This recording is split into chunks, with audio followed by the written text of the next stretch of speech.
presented by Lotus Music। Tractor वाले अरे वो ट्रैक्टर वाले अरे का हो भौजाई बोलो। अरे लेवाट ठीक से करते हैं ना। ये काम में पूरा फेमस बानी खेत दिखाबो।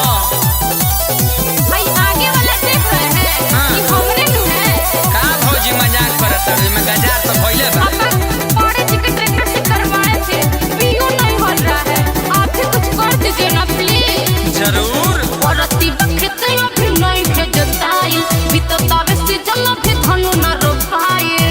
अरे ट्रैक्टर वाले सुनिए ना बोलो। औरती बखते अभी नहीं भेजताई बीततावे से जल भी धनु न रोपाए। अच्छा हम बानी नु। अरे आर पदार बड़े बहर भतर अरे आर पदार बड़े बहर भतर बोल कोई से कपिल डलाई हो डलाई हो।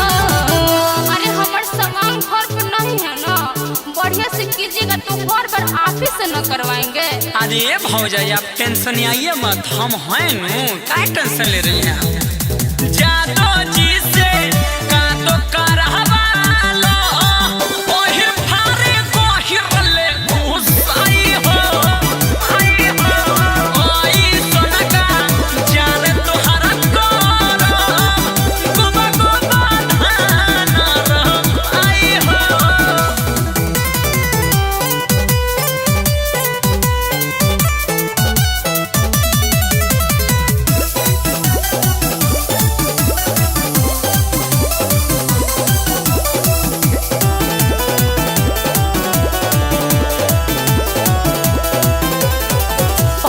जी के ट्रैक्टर से हम खेती रही करवले हो।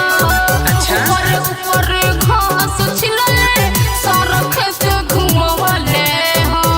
ट्रैक्टर में फर्क होला। पर जी के ट्रैक्टर से हम खेती रही करवले हो। बुझाता। ऊपर ऊपर घास छिलले सारा खेत घुमवले हो।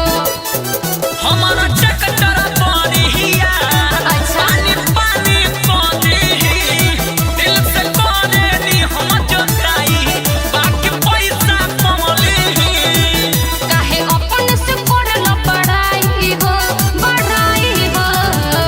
सुना ना हम फेंकी लेना जौन कहिले उ करके दिखा दी ले भौजी। अच्छा वो तो पता चलिए जाएगा।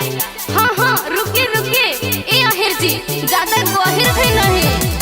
जादो जी से का तो करवा लो ओहिर फारे गोहिर ले घुसाई हो आई हो ओई सोनका जान तोहरा करो गुबा गुबा धान रोपाई हो बुझालू।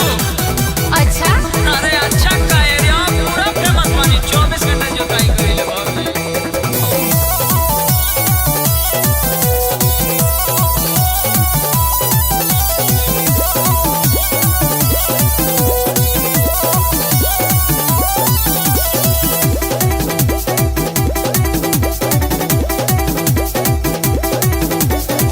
तीन काठा खेत बहामर अच्छा। तीनों कोना फोड़ दीजिए।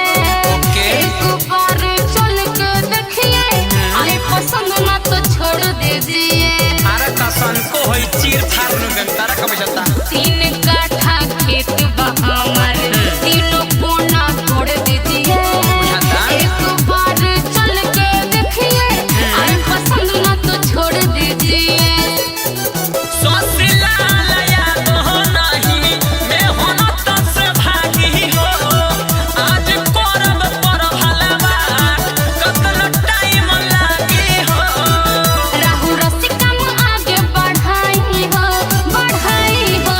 तारा हमरा पर भरोसा नहीं कनु त अपना पड़ोसन से पूछ लो उनको हम ही जोती ले। अच्छा उनका भी आप ही जोते हैं क्या? बात मत बनावा पैसा दो। जादो जी से का तो करहवा लो ओए फारे गोहिर ले ढुकाई हो आई हो ओई सोनका जान तोहरा करो गुबा गुबा धान रोपाई हो। संतोष भाईलू। अरे बाप रे बाप सारा खेत पाकी पाकी कर दिया। Presented by Lotus Music।